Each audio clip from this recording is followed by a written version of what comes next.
Et on poursuit maintenant notre Tour de France avec notre feuilleton consacré cette semaine, vous le savez, à quelques jours de Pâques au chocolat.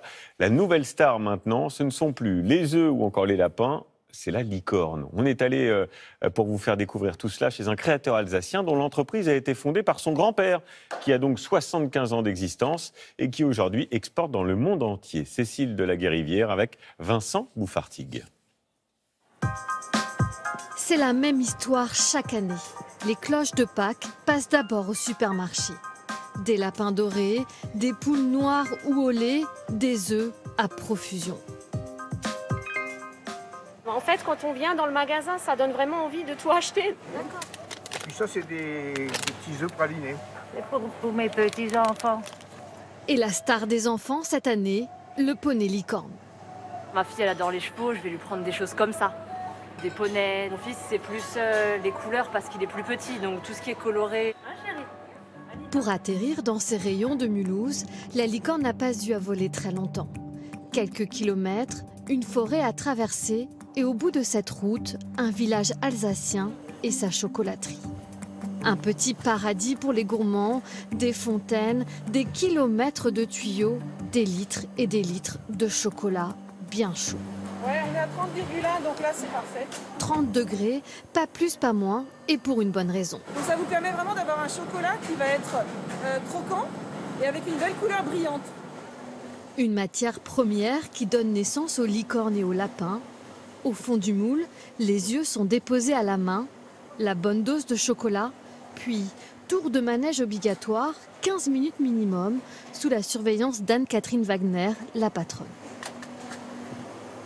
Nous avons une machine qui centrifuge pour que le chocolat adhère à la paroi. Donc ça crée un creux à l'intérieur du chocolat.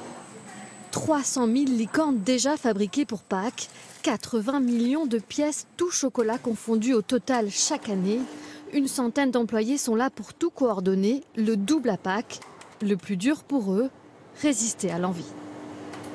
Ça va, c'est pas trop tentant de manger les chocolats? Si. Si, en plus ils sont très bons.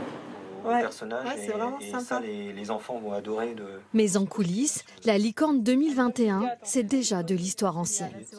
Ici, l'équipe commerciale travaille sur la prochaine création. C'est hyper tendance en ce moment, avec dans l'idée de le rendre un petit peu plus cartoon, un peu plus rigolo.